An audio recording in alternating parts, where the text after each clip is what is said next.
Once again, we welcome you back to Moving Forward with Young Voices. Hey, we're happy to welcome Nathalie Voit back to the program. Nathalie, it hasn't been that long since we had you on, but some folks are going to be meeting you for the first time. So take a moment, tell us just a little bit about who you are and what you do.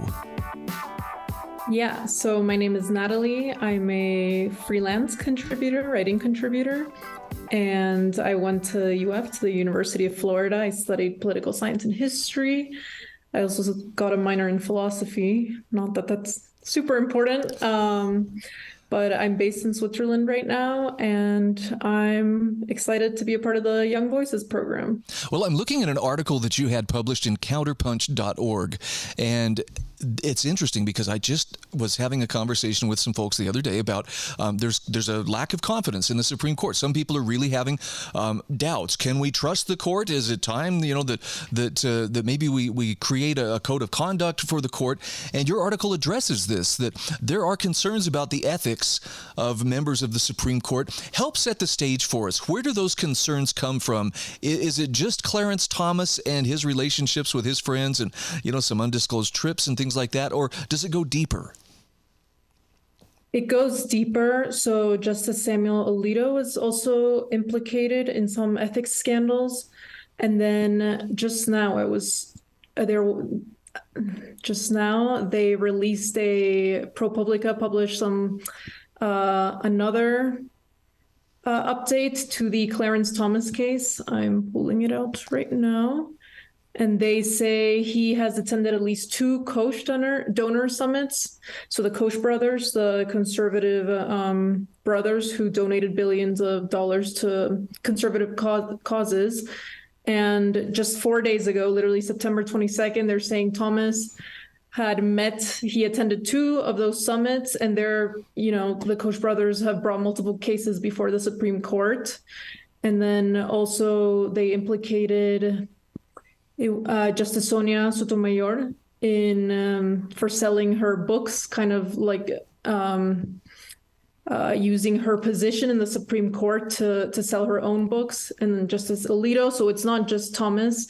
There seems to be a history of ethics violations in the Supreme Court. Was that a concern historically?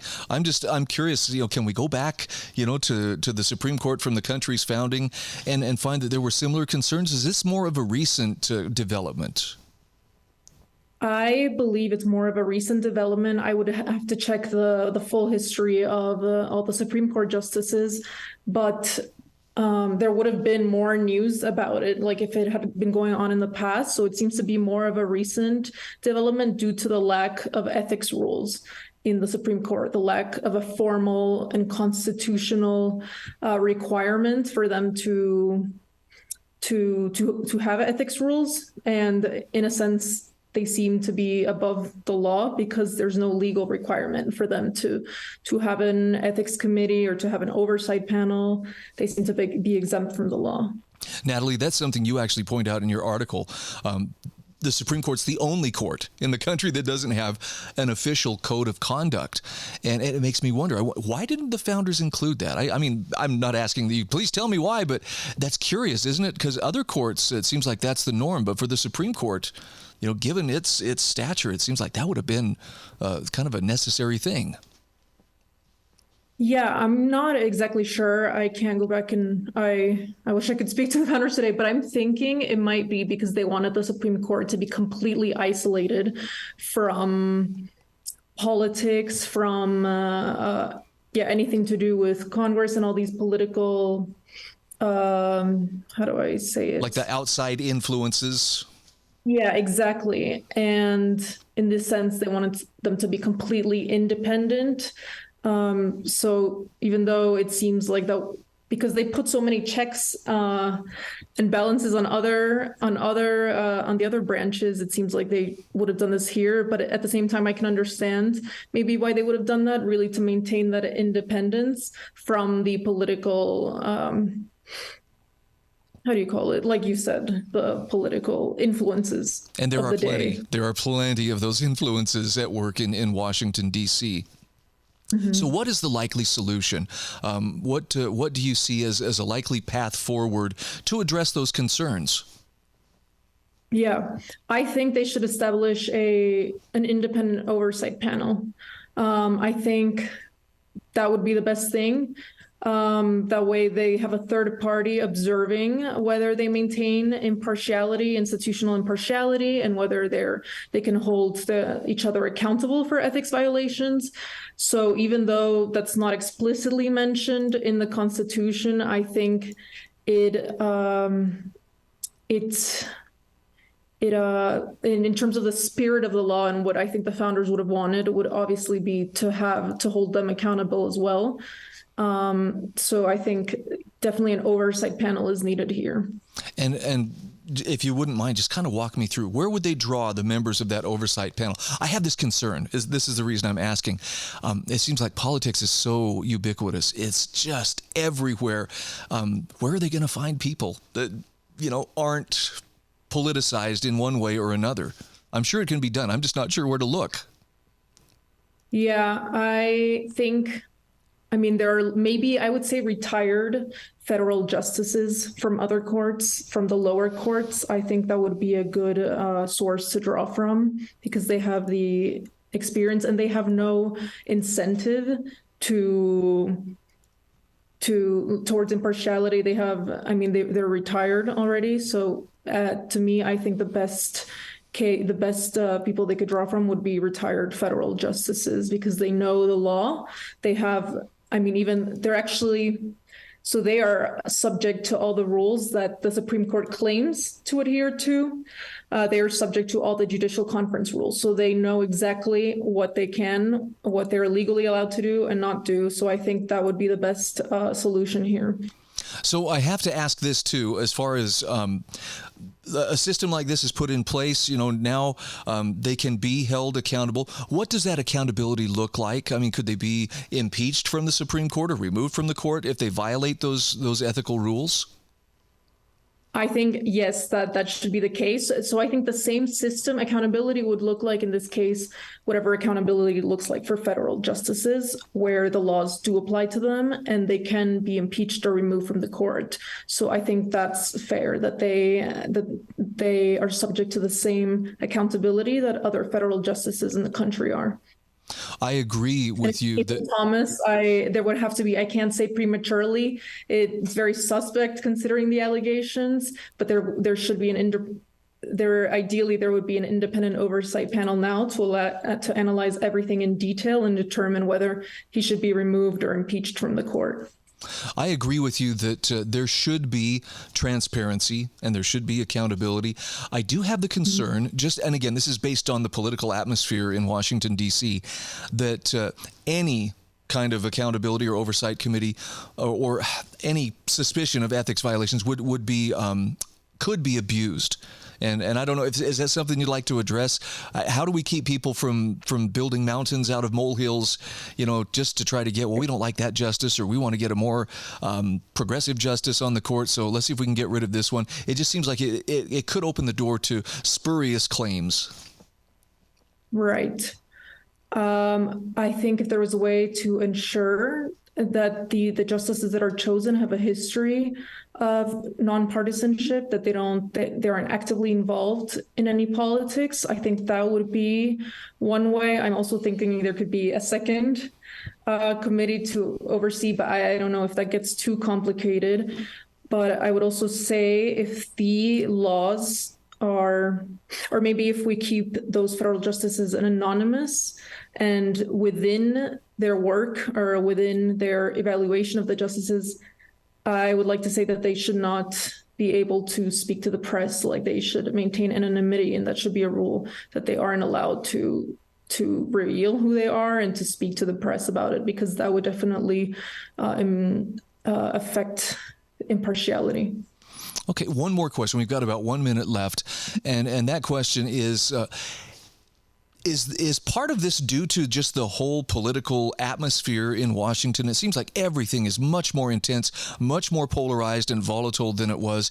I'm just wondering, Nathalie, in your opinion, was the Supreme Court ever supposed to be a lightning rod of sorts, for the kind of intrigue that we see today? Could I just ask, what do you mean as part of this stew? Yeah, I'm just curious if I'm wondering if the Supreme Court is affected by political atmosphere outside of just its own existence. I mean, it seems like Right. it seems like everything has become more politicized, and I don't know that. Sometimes I wonder if we put too much emphasis on the court, everything hangs on who's on the court, and maybe that's even beyond what it should be. Sorry, that was a really roundabout question, but I will tell you, I truly appreciate your article. We're up against the clock here. For people who want to follow your writing, Nathalie, where can they find you, and where can they find you on social media? Yeah, they can find me on, I write regularly for C3 Solutions. So my latest article just got published today, so they can find me at c3newsmag.com. And yeah. Thank you so much.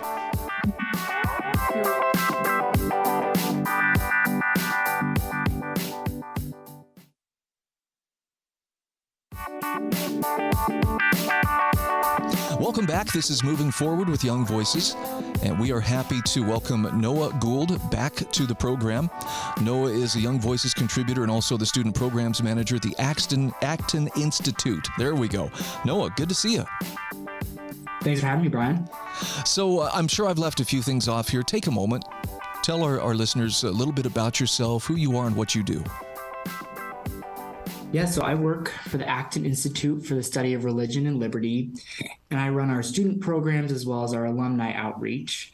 And part of my role, I get to write on a variety of topics. I write on economics, business culture, the arts, and I really love connecting different ideas and going deeper kind of behind the deeper ideas behind some art and culture. And I'm looking at an article that you wrote for realclearbooks.com about Christopher Nolan, the Hollywood director's visual power being unleashed in the movie Oppenheimer. And I'm sorry to say, I have not yet seen this movie. It sounds like you have, though. So first of all, give us your impressions of the movie Oppenheimer. I understand it's a fairly lengthy film, but what was your takeaway? Yes, if you go see it, go in knowing that you're in for a 3-hour film, but it's a real treat. So I wouldn't count myself as kind of a Nolan bro or a Nolan fanboy, but I love this film for a few reasons. It follows Robert Oppenheimer during his career and as they're exploring the new physics, so exploring the power behind the atom, and he leads the Manhattan Project. So during World War II, it's this race to see who can create the atomic bomb first. Will it be Germany and the Nazis, or will it be the U.S.? And so Oppenheimer is kind of the force bringing together all these different scientists to the table to explore what can they do together. And there's a lot of nuance to this film. Sometimes a Nolan film can kind of get caught up in just being an action flick. It often has a central kind of gimmick or twist that is fun, but it's just that. It's just a great action movie. You can watch it once and enjoy it, but there's not a lot below the surface. I really thought this movie got out of that box and really got into the main character's motivations, some deeper human lessons, and so that really was a win here. Interesting. Now, you mentioned a couple of films of his that I have seen, The Prestige and also Inception. And so, yeah, my expectations for Christopher Nolan are set pretty high based on films like that. He's a pretty respected director, but talk to me about what he succeeded in doing here that took this film beyond just a mere, action. I mean, a nuclear blast, that's a pretty big deal, but what's the deeper story that he managed to tap into? Yeah, so it's kind of an interesting sleight of hand here, right? This is his first biopic, I guess, if you don't count Batman, and he really explores kind of the character of Oppenheimer. You might think it's mainly going to be about the explosion and the bomb, and there are some beautiful visuals here, but the explosion actually happens kind of halfway through the film, so it's almost an anti-climax in the middle of the film, and then you're really kind of inside Oppenheimer's mind as he explores the atom. And then that allows us to kind of reflect on human nature and how it interacts with technology. So there's a lot of lessons about hubris here. So Oppenheimer really thinks that he can ultimately control the destiny of what's going to happen with this bomb, right? Because he is this central figure bringing together scientists, he's respected by generals, he's respected by senators. Everyone kind of looks to him as kind of this guy who's going to tell them what's in the future. Are we going to make this happen? And he's going to pull everything together. But as soon as he successfully creates the bomb, and there's this beautiful scene where he's in the desert in Los Alamos producing the bomb, and the two bombs get loaded up on these trucks, and the trucks drive out of the compound, on their way to the control of the army, and then they're going to go to Japan. And you kind of see him deflate. He was this kind of powerful man who had the control of the bomb, and now it's out of his hands. And he goes to the general and asks him, okay, when are these going to be dropped? What's going to happen next? And the general kind of says, we'll let you know when we let you know. Wow. And so all of a sudden, he doesn't have power, and he finds out on the radio with the rest of the U.S. So I think that allows us not just for Oppenheimer's hubris, but to kind of reflect on this is really a universal human condition here of thinking that we have ultimate control. I love it. Okay, now you got me thinking I need to see this sooner than later. Talk to me a little bit about how showing the humanity of people like Oppenheimer helps us better understand the historical events. I know Hollywood has a tendency to punch things up.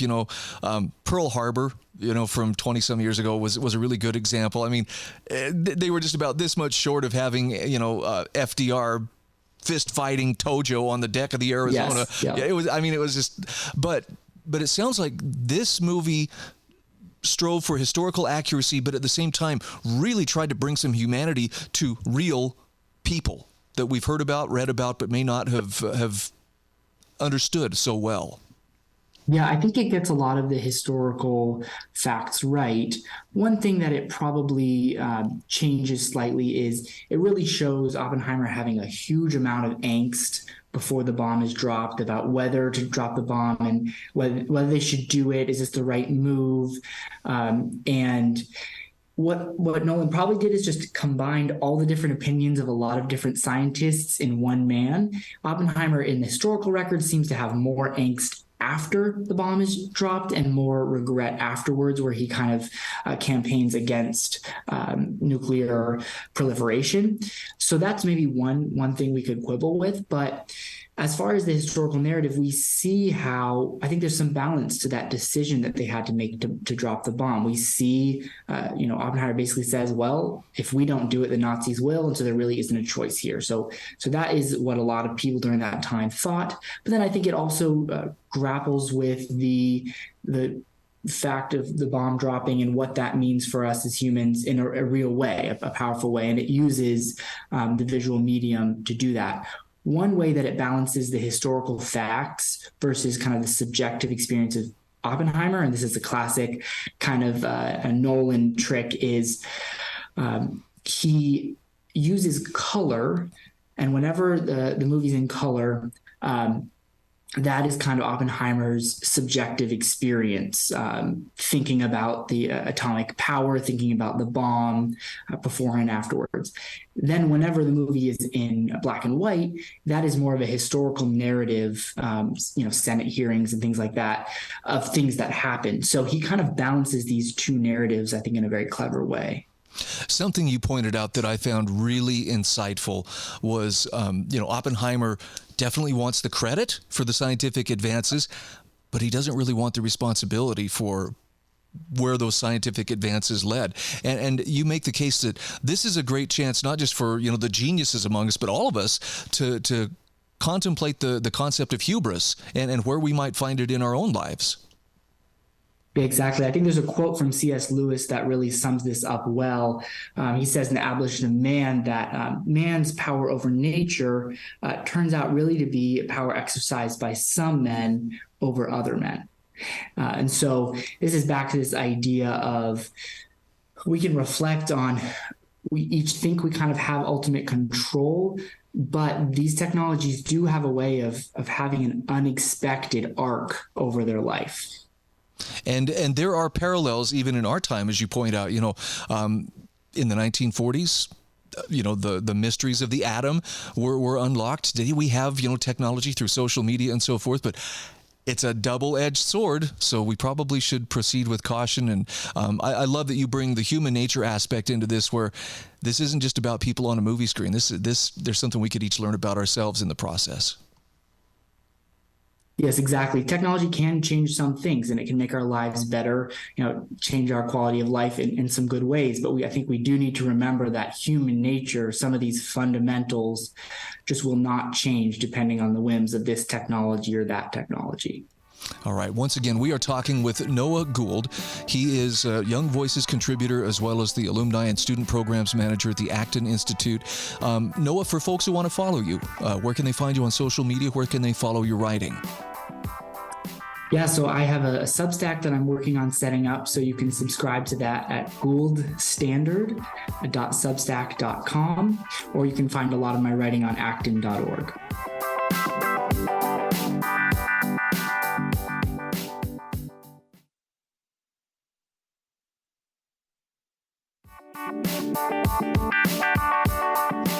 Welcome back to Moving Forward with Young Voices. Hey, we're very happy to welcome Jillian Jacobson. Actually, do you mind if I call you Jill? Is Jill okay?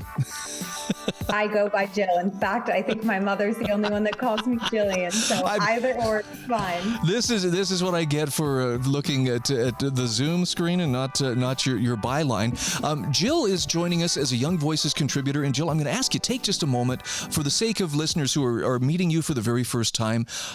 Tell us just a little bit about who you are and what you do.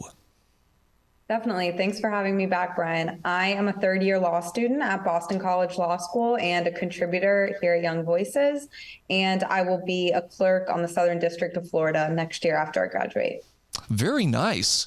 Well, I'm looking at an article that you have written that's been published in Newsweek about theft by another name. It's time to fight back against civil asset forfeiture.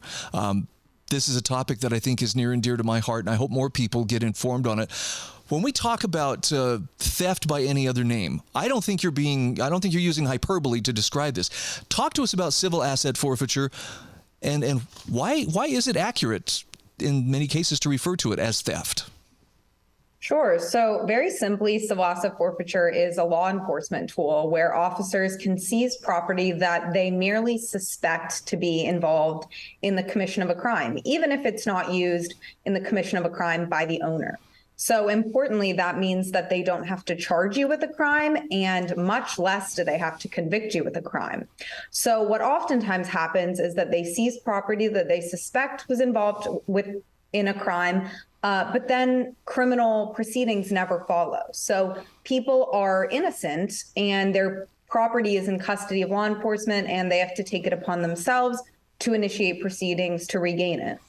So due process, at least for the person, is not even applied, but their money, or sometimes you mentioned other valuables, remains in police custody, and then they have to go to court, they have to hire attorneys, they have to pay to fight the process or to initiate the process to get it back. Is that right? Yeah, so sort of strangely, civil forfeiture actions are actually between the government and the property itself, which leads to really strange case names like United States v. Red Toyota Camry or US v. $5,000 of United States currency. So they're not actually against the owner, which means that all of the Bill of Rights and due process protections that we normally afford to the criminally accused, they are not applicable in civil asset forfeiture actions, which means the owner has to pay for an attorney out of pocket, and lots of other, protections that we normally envision people are entitled to under our Constitution. You give the example of a New York resident, Crystal Starling, as an example of what this looks like. Would you mind recounting her story? Certainly. So briefly, Crystal Starling owns a hot dog stand in Rochester, New York, and she was saving up to turn it into a full-fledged food truck when cops seized her life savings under civil forfeiture. The brief backstory is that her then boyfriend was being investigated for drug crimes, which he was later acquitted on, but they searched her apartment in connection with that. And they seized her money, thinking that perhaps it had been involved with his criminal activity, which it hadn't. But she initiated an action to get her life savings back, as one would. And a U.S. attorney told her that she couldn't start the proceeding until her boyfriend's criminal case had been acquitted or, was over one way or another. So she waits around and he's finally acquitted, and she reaches back out to the government and she says, I'm ready. This is my time. I've been waiting for my life savings and I'm ready to get it back since I haven't done anything wrong. And they say, well, I'm not sure who told you that, but the filing deadline is over. Your opportunity to have reclaimed your property has long passed. And Crystal Starling did not have an attorney. She did not have anyone else helping her. And she relied on, a member of the Justice Department that told her that she needed to wait. So long story short, the Institute for Justice stepped in and helped her appeal. And now she has another shot to get that property back. I'm sorry, my blood pressure just jumped a few points there in hearing that. This is happening, though, on a much broader scale. So, people could say, well, that sounds like an isolated incident, but it's really not. When we talk about civil forfeiture, give me a rough figure. How many billions of dollars in money and assets are taken from people like this? Yeah, so since 2000, the government has seized more than $68.8 billion from Americans through civil forfeiture. And in Crystal Starling's state alone in New York, law enforcement's generated $20 billion since 2000 from civil forfeiture. So this is by no means an isolated instance. It is somewhat unique in that this is a large amount of money. Most times, law enforcement seizes small amounts of cash or a phone or things of that nature, which insidiously enough make it's a disincentive to go fight it in court because hiring an attorney costs more than the property's worth. But this is a widespread issue, irrespective of the amount of money that's often seized. Wow. And just so we can make this clear, people who find themselves, on the receiving end of this don't always have to be, drug mules, running money for the cartels or anything like that. It could just be people who, for whatever reason, maybe I don't trust banks and I'm saving, for my annual inventory, buy I'm a florist or whatever. But if I have, what police consider a large amount of money and it is found, it can be taken. And really, if you don't know your rights, you're kind of stuck. I think you hit on what makes civil forfeiture, because we have to remember there's also criminal forfeiture, which is the main way the government seizes property from the criminally involved. For example, if I go out and rob a bank and I steal a bunch of money from that bank and I drive away in a getaway car and I'm convicted of bank robbery and I'm going to jail, they can seize the money that I stole from the bank and my getaway car through criminal forfeiture because there's a charge and a conviction. These are only the circumstances where they're seizing property they suspect to be involved without charging or convicting anyone. And again, you point out most people really don't know what to do. Look, if they're not a criminal, it's not like they're trying to hide it. So they'll probably naively go along with requests. Well, do you have large amounts of cash in the car or, jewelry or things like that? And they may unwittingly open their mouths and put themselves in danger of having that taken under civil forfeiture. Definitely. And there's a large portion of people for whom their property is seized and they aren't even the ones in direct possession at the time. They're called innocent third-party property owners, where they loan their car to their son or their boyfriend who takes it out and it's seized through civil forfeiture. And they're not even there to witness the seizure. Man. Now, I know some states have actually taken steps to dial this in. Tell me about, are there still workarounds? In other words, do the federal law enforcement agencies like the DEA and others sometimes give police a workaround if their state prohibits taking of property in this fashion? Yeah, so there's state civil forfeiture and there's there's federal civil forfeiture, and they act concurrently. So while there have been a lot of state reform efforts, that doesn't affect any forfeiture that's seized under federal law by the DEA or the FBI or the ATF.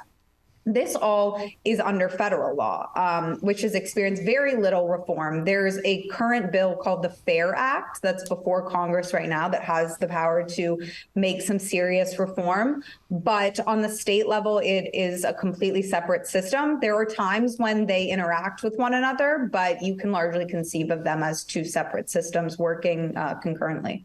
And you mentioned in your article that some of these agencies actually stand to pocket some of the proceeds that they confiscate from people, which to me seems like a very terrible incentive to be looking for large amounts of cash and so forth, where really no crime exists. Yeah, moving away from the civil liberties aspect and on to sort of the separation of powers and governance aspect, agencies are supposed to get their funding from the legislature, right? Not from Americans' pockets. And when law enforcement is padding their budget, buying weapons and increasing their salaries and things of this nature with the budget that they're increasing from civil forfeiture, naturally humans respond to economic incentives, whether we would like to admit it or not. On some level, this encourages police to forfeit more property than they might otherwise. It's been a couple of years, but there was actually like an ABC 2020 news magazine program some years ago, and I want to say this was in either Tennessee or maybe South Carolina, but it was a fairly well-known drug corridor, but literally police agencies, state trooper versus sheriff deputies, fighting over who gets to pull somebody over because they were looking for cash to confiscate. I mean, it was a little bit ridiculous and not just a little bit sickening. So I certainly agree. So, Jill, tell me this again. In the case of Ms. Starling, she is going to have another chance, thanks to the Institute for Justice, to get her money back. Where can we follow this, or what's a good source to follow this case? Yeah, definitely. You can look her lawyers, the Institute for Justice website. That is a great place to find it. The Second Circuit held that she'll be held to what's called a good cause standard, which basically means procedural hiccups like this, as missing a filing deadline, so long as they're not made maliciously, won't preclude her from being able to fight for her property back. All right. Again, we're talking with Jill Jacobson. She's a law student at Boston College Law School and a Young Voices contributor. Where can you be found on social media? Yep, I'm Jill C. Jacobson on Twitter. Thank you so much for having me, Brian.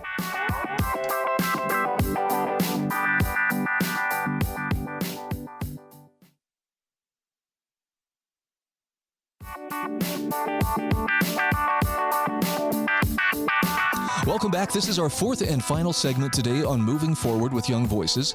Hey, I'm happy to introduce to you Shakira Jackson. She is a Young Voices contributor. Shakira, very happy to have you on the program. Would you mind just taking a moment to tell us about who you are and what you do? Yeah, absolutely. Thank you so much for having me, of course, and to even discuss such a critical topic. It's just a dream come true. I'm so excited for today. But I work as a policy analyst for a nonprofit called Mental Health on Purpose. I'm currently here not representing the organization, though, just kind of giving you my own personal opinions and what I believe. I wrote my op-ed, and I'm really excited to kind of hop right into it. And yeah, that's pretty much my background. You can follow me on all social medias at Shakira Jackson, and that's with a 0 because unfortunately the original Shakira Jackson tag was taken, sadly. Understood. Yeah, I'm a good conservative activist, and great to be here. This is a very timely topic, and the topic that she's referring to is how to heal the fractured conservative movement. I was telling her just off the air, I just was reading an article about how conservatives kind of miss the ball when it comes to, for instance, the culture war, because they very rarely celebrate the arts or do anything to further the arts. And even when someone comes along from the conservative point of view and puts out a good film or something like that, conservatives will sit there and pick it apart. Well, it's not conservative enough. Talk to me about why the conservative movement is so disunified right now, and then we can talk about some solutions. Sure thing. So, I mean, I take the stance, when you dive into the article, you can kind of figure out that, I am supportive of the freedom conservative, a statement of principles. I view this document kind of as a hopeful and unifying guide meant to kind of bridge divisions within the conservative movement. I believe a guide is essential in our current political climate, which is marked by, fragmentation within conservative ranks and, toward non-conservative agendas such as government expansion and individual liberties. And I kind of suggest that, this document can kind of assist in reasserting the importance of fundamental conservative principles and values. And, this in turn kind of offers a path for conservatives to present a unified front and kind of articulate a vision that, really resonates with a broad spectrum of Americans. And I think that's kind of the only way we're going to kind of get to where we really need to be, is that unification, being on the same page, and really just kind of honing in on our fundamental principles as a whole. So let's talk about some of those specific principles. Where is the common ground that conservatives should be rallying together rather than looking for differences? Well, the document, it serves kind of as like a pivotal compass, kind of like guiding conservatives towards kind of a mutual understanding of what conservatism really means in the United States today. So, it not only bridges ideological divides, but kind of provides a clear unifying vision by rallying around the principles. And, the statement, it said conservatives can mount a unifying front against the contemporary challenges we face. And, that's, I think, really, really essential, because we're kind of witnessing a surge in agendas that are largely unconservative, with increasing government interference and a disregard for really responsibility. And I think that statement kind of stands as, a little bit as a beacon of hope, per se, kind of reinforcing the importance of conservative principles and values in relation to a prosperous America. And I mean, even after that, I think it does also emphasize kind of the shared principle values kind of being a bedrock for conservative thought. So kind of, it offers a comprehensive path for enabling conservatives to really articulate a vision of limited government, individual empowerment, and economic opportunity. And, it's a vision that can really resonate with Americans, like I said, across the spectrum. I'm looking at that statement of principles, and I mean, I have a hard time understanding why conservatives would remain divided over issues like liberty, the pursuit of happiness, the foundation of prosperity, full faith and credit, nation of laws, not man. I mean, you would think that these are just kind of fundamental bedrock, but still we find ourselves divided. And I'm curious, Shakira, what leads to most of our divisions? Why do we tend to split ourselves up and dwell on differences rather than commonalities? I think that's a really hard question to answer. And it's probably just a case by case basis as well, because, although I identify as a conservative libertarian, so, my views are kind of, libertarian, but also conservative. But I find myself, when I have critical thinking conversations with my peers who are also conservative, we disagree on certain things. But I think it's important to kind of have that, like you said, the common ground of being able to listen to understand versus just kind of listening and let everything go on one or the other, because after all, we're all in the same liberty movement.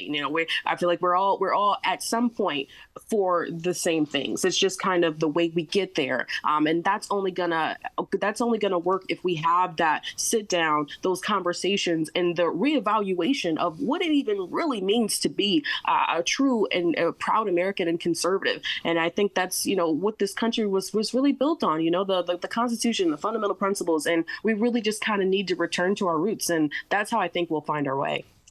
It seems like the left doesn't struggle with this. I mean, now the left is a pretty diverse group to start with, but for some reason they are able to come together. They'll circle the wagons and become as unified as can be, when push comes to shove. But conservatives struggle with that.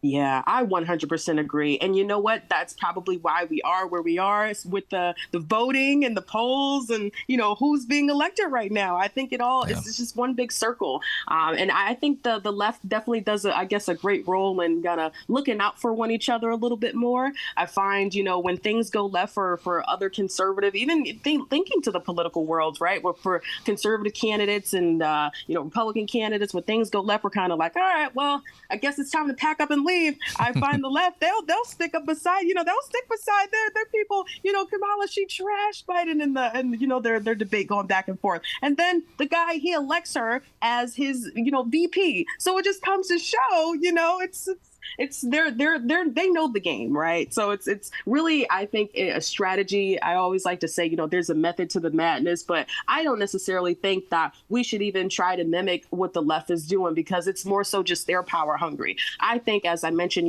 earlier when I was talking about bridging the gap, making sure we acknowledge, the vision within the vision, and like I said, it's that individual empowerment and economic opportunity. So if we can return to that, I think, I see a bright future for our America. Talk to me about how you feel about the idea of, is it better to be known for what you stand for versus what you're against? And does conservatism sometimes fall into that trap of being better known for what we're against than what we're for? Absolutely. I think the biggest example with this is, the whole Roe versus Wade pro-life movement, right? We've been kind of having the question right now. It's so, are you pro-life? How is this kind of, how is this impacting, or how is this going to impact the election? And a lot of people, when they think of conservatives and Republicans now, they just think, oh yeah, the people that don't want abortions, like that's like the full front, the cover page. That's all they think conservative people are. And I think it's probably a rebranding situation. And I find myself, I identify, I am pro-life. I am all for, saving lives. I have actually volunteered and have talked to women who were going inside, of these centers trying to get an abortion. I've talked to women out of, these types of situations. And, me just being on the forefront, in the front lines and having these conversations, I found it's more so meeting people where they are, making sure you're connecting with them on a more personal level. At the end of the day, it's these labels, I understand why they're there. I get it, the titles, but it's more so just having the conversation. And I think that's kind of what we're missing, being able to really relate to people on that personal level, because a lot of times people will find when you do a lot of reevaluation, it's like, honestly, I think you are pro-life. You just kind of have those, little hiccups and giggles in your beliefs and your values that kind of steer you away. But in reality, when you define what, being pro-life really means, then, here you are. We're right back in the same circle. Shakira, something that really struck me about your article too is you focus more on principles than personalities, and it seems like to me this is, in my opinion, the great stumbling block for so many people right now on the conservative side is we get all wrapped up in personalities and forget about the principles at stake.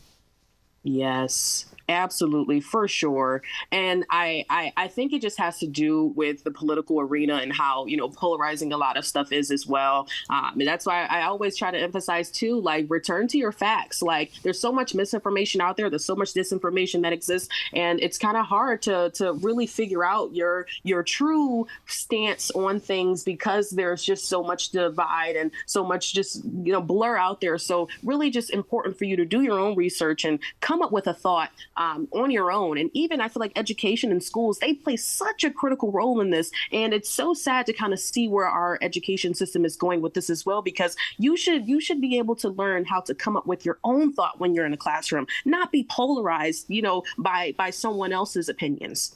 Hear, hear. Well, you have done what I would have considered the impossible, Shakira, and that is you've actually given me some optimism as we're moving forward. Thank you so much for doing that. Again, we're talking with Shakira Jackson. She is a Young Voices contributor. Shakira, where can people follow your writing, and where can they follow you on social media? Yes, absolutely. So my Instagram, my now X, as the new folks like to call it, account, my X, my Twitter, my TikTok, Instagram, you can find me all in the same tag, and that's Shakira, spelled Shakira, and then Jackson, JACKS0N. And I'm always posting articles around. So, if you type my name, you never know what you might find. So yeah, just be on the lookout. Thanks so much for all of the support, and look forward to talking with you guys soon.